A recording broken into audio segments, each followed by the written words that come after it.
Hello students, this is Shikha and today we'll be learning about respiration, which is second part of chapter 6 life process class 10. So let's start. First of all, you should know what is respiration. So what is respiration? It is a process in which energy is obtained from the food we eat.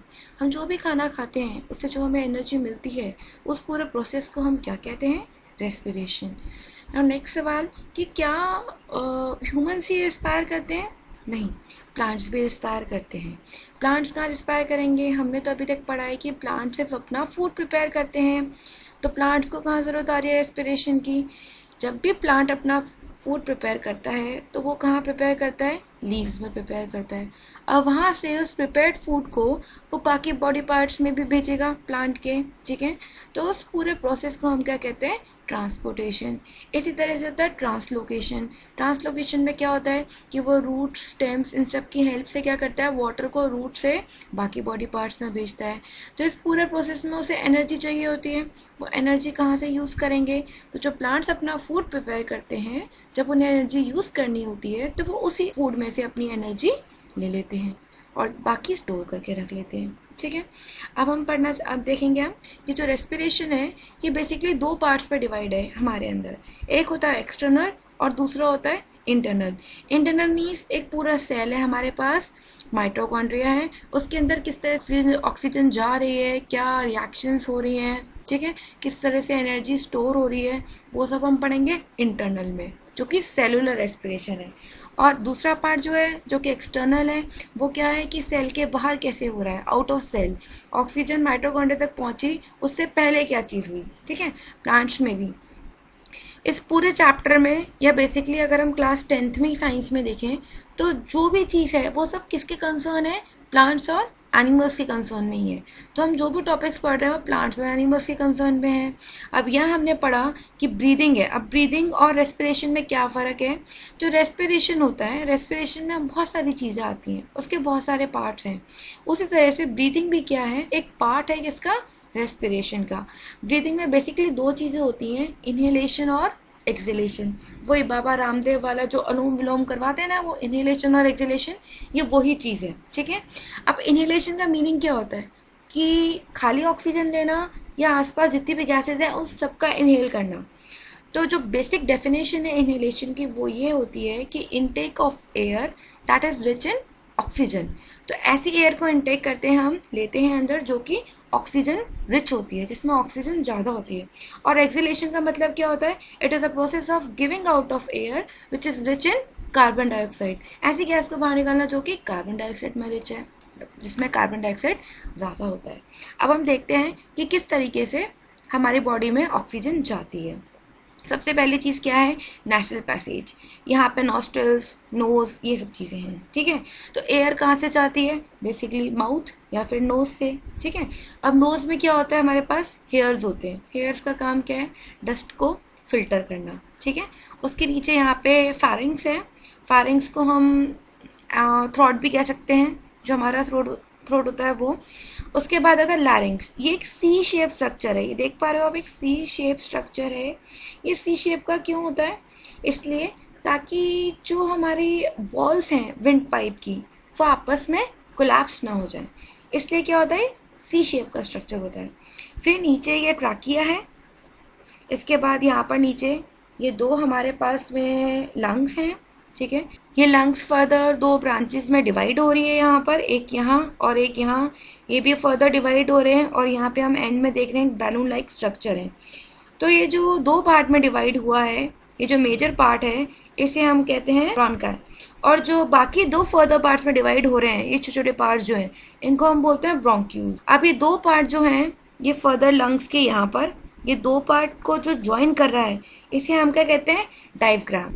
अब हम ये देखेंगे कि oxygen किस तरह से हमारे blood vessels में जा रही है, ब्लड वेसल्स कैसे एब्जॉर्ब कर रहे हैं. आपने यहाँ देखा होगा एक बैलून शेप का स्ट्रक्चर है जो नीचे बना हुआ है. ये फर्दर नीचे जाके बैलून शेप के स्ट्रक्चर में है. जैसे हमने पहले पढ़ा था, ये जो बैलून लाइक स्ट्रक्चर है इन्हें हम कहते हैं ब्रोंक्यूल्स. ये क्या होता है? एंड में ओपन होते हैं और एक बलून शेप के होते हैं. बलून लाइक स्ट्रक्चर इनका होता है। अच्छा, इनकी शेप जो है, जैसे हमने डाइजेशन में पढ़ा था कि जो विलीज थी उनकी शेप क्या थी, फिंगर लाइक थी।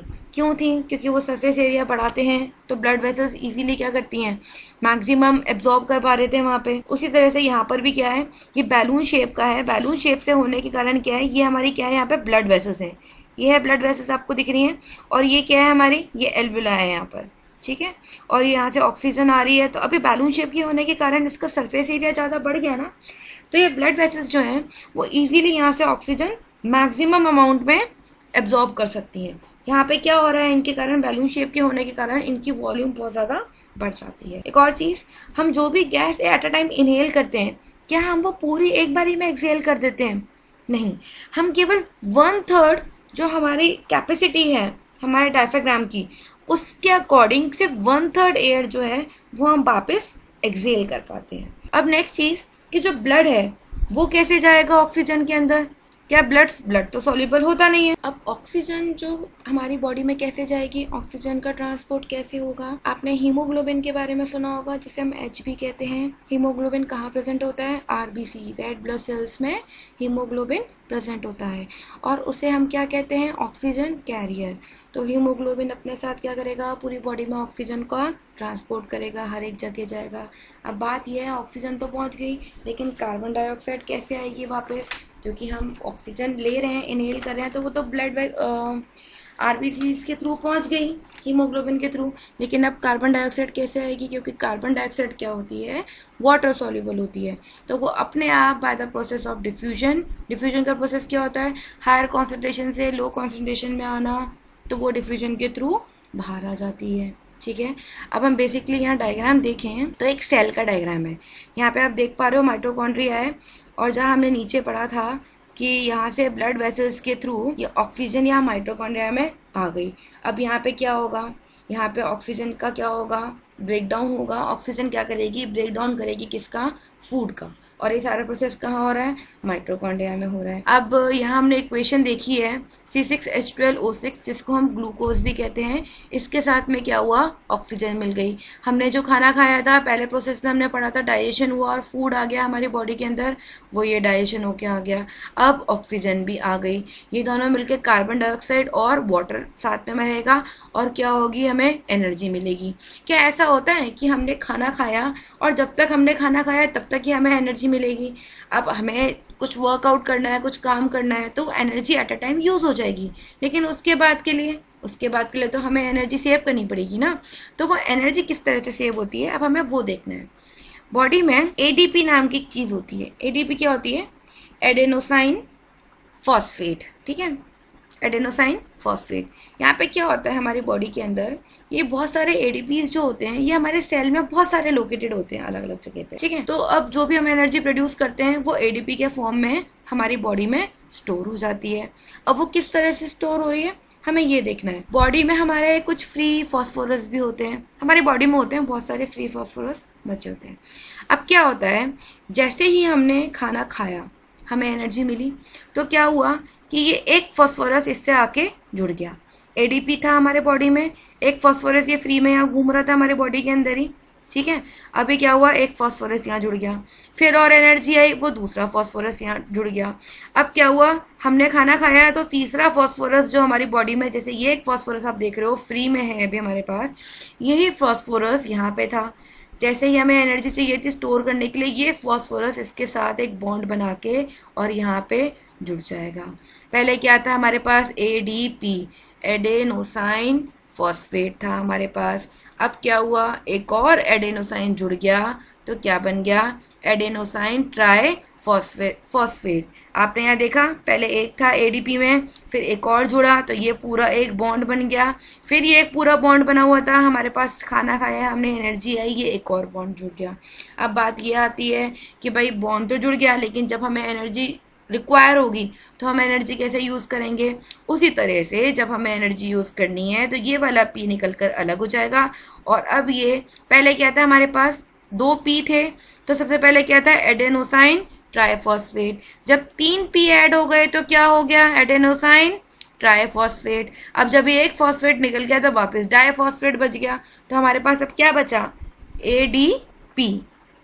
जैसे यहाँ पे मैंने दिखाया है एडीपी क्या है, ये यहाँ पे हमारे पास सिंगल एडीपी था, इसमें एक पी ज्वाइन हुआ और पी ज्वाइन करके ये हमारे पास पूरा स्टोर हो गया। अब जब हमें एनर्जी चाहिए तो हम इस एक पी को ले लेंगे और बाकी हमारे पास वापस सेव रहेगा वैसे ही जैसे पहले सेव था। अब इस पूरे प्रोसेस के लिए हमें सबसे ज़्यादा ज़रूरी क्या चीज़ चाहिए थी, फूड तो हमारे पास आ गया था। इस पूरे प्रोसेस के लिए हमें सबसे ज़्यादा चाहिए था ऑक्सीजन। इसलिए मैं आपको स्टार्टिंग में बता रही थी कि जो हमारा फूड है वो फाइनली अपने एंड स्टेज पे आएगा या एब्जॉर्ब होगा, उसके लिए हमें क्या चीज़ की ज़रूरत होगी, फूड के ब्रेकडाउन के लिए ऑक्सीजन की ज़रूरत होगी। अब ये तो उन एनिमल्स में हो सकता है जो हायर एंड के एनिमल्स हैं, हायर लिविंग एनिमल्स हैं, उनके अंदर ऑक्सीजन की ज़रूरत ज़्यादा होती है। तो वहाँ पर तो ये सब प्रोसेस बन गया कि यहाँ हमारे पास देखो फूड आ रहा है, ये फूड था, ये ऑक्सीजन आ गई तो यहाँ कार्बन डाइऑक्साइड बन गई, वाटर साथ में मिल गया और हमें एनर्जी मिली। इसे हम क्या कहते हैं, एटीपी को एनर्जी करेंसी ऑफ बॉडी भी कहते हैं। एनर्जी करेंसी क्यों कहेंगे, क्योंकि हम यहाँ पर सारी एनर्जी अपनी स्टोर करते हैं। लेकिन अब कुछ ऐसे एनिमल्स भी होते हैं जो कि लोअर लिविंग एनिमल्स हैं, जैसे कि हम देखें ईस्ट होता है, ठीक है, तो वो लोअर लिविंग एनिमल है, उसको इतनी एनर्जी चाहिए ही नहीं भाई जितनी हमें चाहिए होती है। तो वो जब रेस्पिरेशन करेगा तो वो विदाउट ऑक्सीजन रेस्पिरेशन करेगा। उस प्रोसेस में क्या होता है, एनएरोबिक रेस्पिरेशन उसे हम कहते हैं, जो कि विदाउट ऑक्सीजन होती है, जो ईस्ट के अंदर हो रही है। उसमें क्या बनता है, इथेनॉल। वहाँ पर CO2 और H2O नहीं बनेंगे, वहाँ क्या बनेंगे, इथेनॉल। और ये इथेनॉल कहाँ यूज आती है, ये जो अल्कोहलिक बेवरेजेस होते हैं उनमें इथेनॉल यूज आती है, ठीक है। और क्योंकि इसे लेस एनर्जी चाहिए तो यहाँ लेस एनर्जी उसे मिल जाती है। इसी तरह से अब रेस्पिरेशन इन मसल सेल्स, इसका भी क्या होता है, हम कई बार जिम पे बहुत ज़्यादा वर्कआउट कर लेते हैं, ठीक है, और पहले हम बिल्कुल प्रिपेयर नहीं होते हैं उस चीज़ के लिए, या एक ही दिन में हमने बहुत ज़्यादा खेल लिया और हमने बहुत ज़्यादा सडनली आते आते बहुत ज़्यादा वर्कआउट कर लिया बिना वार्म अप के। तो क्या होता है, कई बार मसल पुल हो जाती है। अब वो मसल पुल का क्या रिएक्शन है, मसल पुल के लिए क्या होता है कि हमने दिन भर फुटबॉल खेला, क्रिकेट खेला, कुछ भी खेला, सडनली हमारे क्रैम्प्स आने शुरू हो गए, ठीक है। जब भी हम एक्सेस में फिजिकल एक्टिविटी करते हैं तो हमारी बॉडी में क्या होता है, जो ऑक्सीजन की सप्लाई है वो क्या हो जाएगी, लिमिटेड हो जाती है, अच्छे से नहीं हो पाती है। तो जब भी अच्छे से ऑक्सीजन नहीं पहुंच पाएगी हमारी बॉडी में तो क्या चीज़ बन जाती है, हमारी बॉडी में जब ऑक्सीजन की कमी हो जाती है तो क्या चीज़ बनती है, लैक्टिक एसिड बनता है। उस लैक्टिक एसिड के कारण क्या होते हैं, बॉडी में क्रैम्प्स आते हैं और तब हमें एनर्जी जितनी चाहिए होती है उससे थोड़ा कम लेवल की हमें एनर्जी मिलती है, क्योंकि एनर्जी अच्छे से प्रोड्यूस ही नहीं हो पाई, लैक्टिक एसिड प्रोड्यूस हो गया इसलिए। अब हम पूरे प्रोसेस को एक बार स्टार्टिंग से पढ़ लेते हैं। रेस्पिरेशन क्या होता है, it is a metabolic process which involves breakdown of food to release energy is known as respiration. हमारे पास ग्लूकोज था जो कि 6 कार्बन मॉलिक्यूल है, या हम C6H12O6 भी कह सकते हैं इसको। जो फूड हमारे पास था वो ये है, साइटोप्लाज्म में दैट इज़ माइटोकॉन्ड्रिया, वहाँ पे क्या चीज़ होती है, ऑक्सीजन का इनटेक हुआ है। और हमारे पास यहाँ जब एब्सेंस ऑफ ऑक्सीजन होती है, जैसे मैंने आपको बताया था ईस्ट में, तो क्या बन रहा था, इथेनॉल, कार्बन डाइऑक्साइड और एनर्जी जो कि लो लेवल की होती है। अगर लैक ऑफ ऑक्सीजन, हमारी मसल्स में अगर ऑक्सीजन की कमी हो जाए तो उससे लैक्टिक एसिड बन जाता है और एनर्जी मिलती है जो भी क्या होती है, थोड़े कम अमाउंट की होती है। ऐसे ही जब हम ऑक्सीजन के प्रेजेंस में माइटोकॉन्ड्रिया के अंदर हमारा पूरा रिएक्शन होता है तो हमें क्या मिलता है, कार्बन डाइऑक्साइड और वाटर अलॉन्ग विद एनर्जी। तो ये पूरा प्रोसेस क्या दिखा रहा है कि किस तरह से ग्लूकोज ब्रेकडाउन हुआ है डिफरेंट पाथवेज में।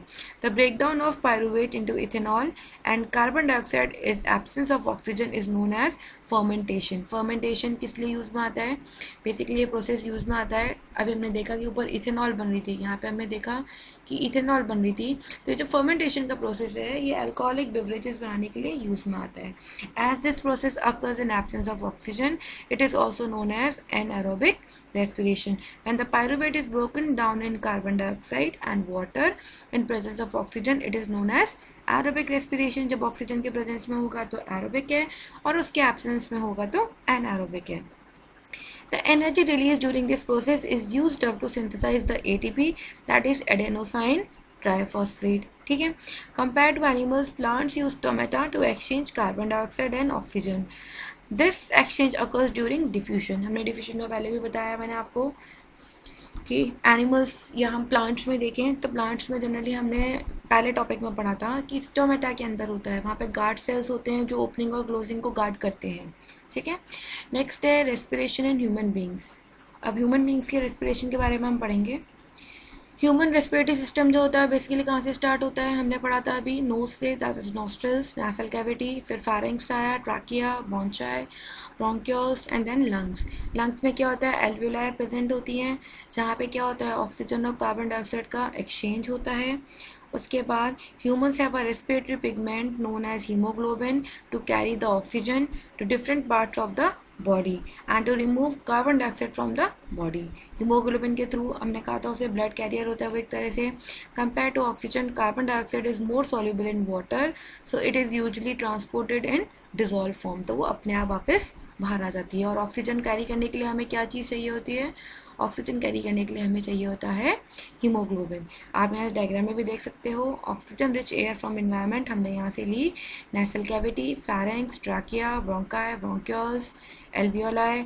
Oxygen and carbon dioxide exchange होंगे एल्वियोली में, एल्वियोल, फिर bronchioles, bronchi, trachea, pharynx, nasal cavities, carbon dioxide rich air to the environment, अपने आप आ गई। अब नेक्स्ट हमारा टॉपिक है transportation in human beings. Transportation में क्या होता है, अलग अलग तरह की चीज़ें ट्रांसपोर्ट होती हैं बॉडी में, जैसे कि फूड हुआ, वेस्ट हुआ, ऑक्सीजन हुआ, न्यूट्रिएंट्स हुए, कार्बन डाइऑक्साइड, हार्मोन्स, और भी बहुत सारी चीज़ें होती हैं जो ट्रांसपोर्ट होती हैं। So blood is a fluid connective tissue. Blood क्या है, एक फ्लूइड कनेक्टिव टिश्यू है that transport food, oxygen, carbon dioxide, nitrogenous waste etcetera.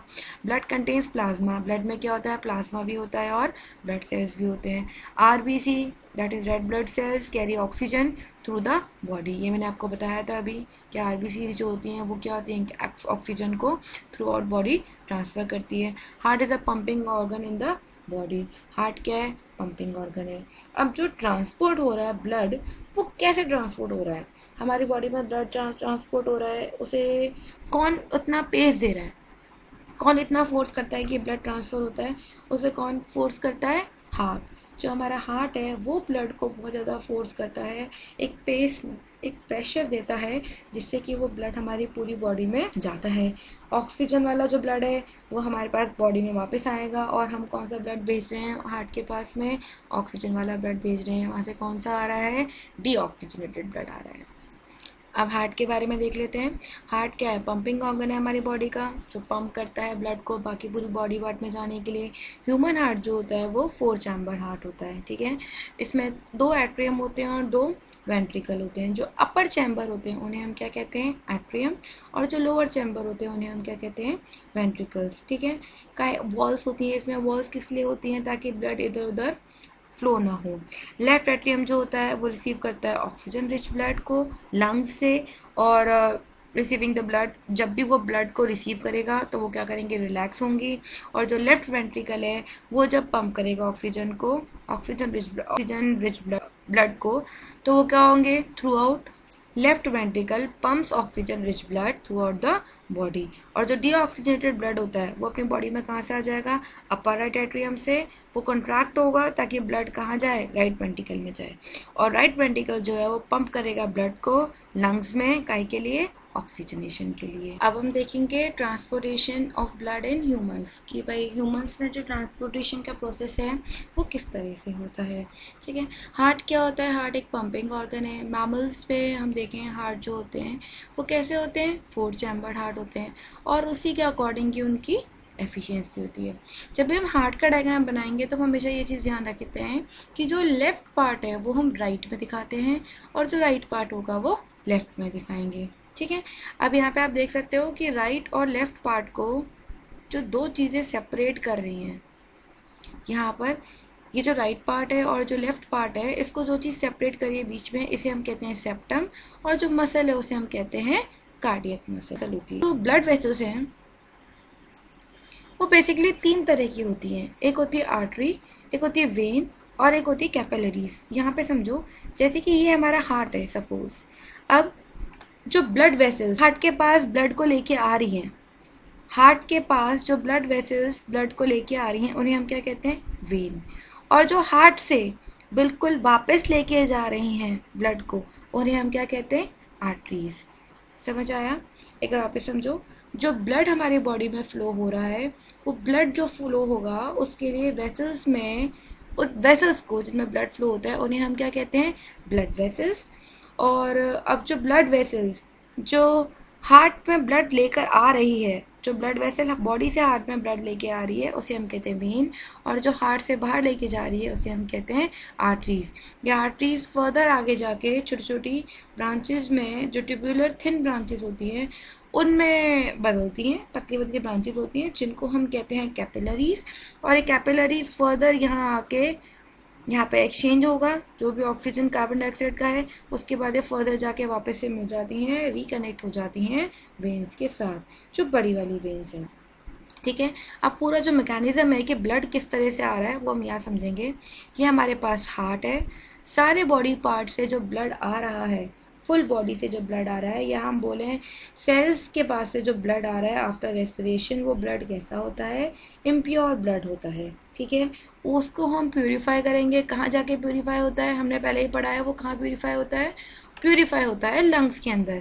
तो यहाँ पे इसके पास डीऑक्सीजनेटेड ब्लड, जो कि इम्प्योर ब्लड है जिसमें कार्बन डाइऑक्साइड ज़्यादा है, वो ब्लड आ रहा है हार्ट के पास। हार्ट के पास से वो ब्लड कहाँ जाता है, वो ब्लड जाता है लंग्स के पास। लंग्स में क्या होगा, प्यूरिफाई होगा। यहाँ पे क्या होगा, जो कार्बन डाइऑक्साइड है वो एक्सेल हो जाएगी और ऑक्सीजन वाला ब्लड यहाँ पर आ जाएगा।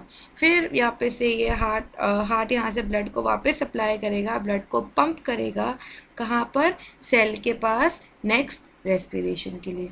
सो यहाँ पे जो प्रोसेस हो रहा था, ठीक है, कि जो पूरी बॉडी पार्ट से हार्ट में ब्लड आया, हार्ट ने ये ब्लड को लंग्स में भेजा, तब तक ये लंग्स में गया है। उससे पहले इसके पास क्या था, कार्बन डाइऑक्साइड ज़्यादा थी, ऑक्सीजन कम था, इसलिए जो ब्लड था ये क्या था, इम्प्योर ब्लड था। तो यहाँ पे इम्प्योर ब्लड को हम प्योर कर रहे हैं, इम्प्योर ब्लड है, इसका मतलब यहाँ पे जो प्रोसेस था वो क्या था, डीऑक्सीजनेटेड ब्लड था। ठीक है, और यहाँ पे जो ब्लड था वो क्या था, उसमें कार्बन डाइऑक्साइड रिच ब्लड था, उसमें ऑक्सीजन कम था। और यही ब्लड जब वापस यहाँ से गया है इधर, तो अब यहाँ पे ऑक्सीजन रिच ब्लड आ गया। लंग्स में क्या हुआ है, एल्वियोलस थे, वहाँ पे क्या था, कार्बन डाइऑक्साइड और ऑक्सीजन का एक्सचेंज हुआ है। और अब जो ब्लड यहाँ से आ रहा है वो क्या है, हमारे पास प्योर ब्लड है, प्यूरिफाइड ब्लड है। Pure blood means oxygen rich blood है, इसमें कार्बन डाइऑक्साइड नहीं है, इसमें ऑक्सीजन ज़्यादा है। यहाँ से ब्लड वापस पूरी बॉडी के पास चला जाएगा। अब इस पूरे प्रोसेस में अगर हम देखें तो एक तो यहाँ पे सर्कुलेशन हो रहा है जो हार्ट और लंग्स के बीच में हुआ है, यहाँ पर हार्ट और लंग्स के बीच में हुआ। और दूसरा प्रोसेस हम यहाँ जो देखें वो बॉडी पार्ट से, या हम बोले बॉडी और हार्ट के बीच में हो रहा है। तो ये दो सर्कुलेशन हो गए ना, इसलिए इस प्रोसेस को हम क्या कहते हैं, डबल सर्कुलेशन प्रोसेस। अब हम देखते हैं यहाँ पे आगे कि हमारे पास इस पूरे प्रोसेस को हम यहाँ देखेंगे। ये हमारे पास एट्रियम है, ये हमारे पास वेंट्रिकल है, ये 4 चैम्बर हैं, एक यहाँ, दूसरा, तीसरा और ये चौथा यहाँ पर है। जो अपर साइड वाले होते हैं उन्हें हम क्या कहते हैं, एट्रियम, और जो लोअर साइड के होते हैं उन्हें हम क्या कहते हैं, वेंट्रिकल। इनके बीच में यहाँ पे वॉल्स होती हैं। ये वॉल्स क्या काम करती हैं, ये हेल्प करती हैं ब्लड को कि ये एक दूसरे के अंदर गलती से नहीं जाएं, एक दूसरे चैम्बर में नहीं जाएं, प्योरीफाई ब्लड अलग रहे और जो इम्प्योर ब्लड है वो अलग रहे, इनका ये काम होता है। और ब्लड वेसल्स, जैसे कि अभी हमने पढ़ा कि ब्लड वेसल्स 3 तरह की होती हैं, आर्टरीज, वेन्स एंड कैपिलरीज। जो वेन है वो ब्लड को बॉडी से हार्ट में लेके जाती हैं, और हार्ट से वापस जो प्योरीफाई होकर ब्लड आया है वो आर्टरीज के थ्रू कहाँ जाता है, small capillaries, thin tubular shape capillaries होती हैं, वहाँ जाता है, वहाँ पे एक्सचेंज होता है ब्लड का, और वो वापस कैपिलरीज आकर क्या होती हैं, वेन्स के अंदर ज्वाइन हो जाती हैं।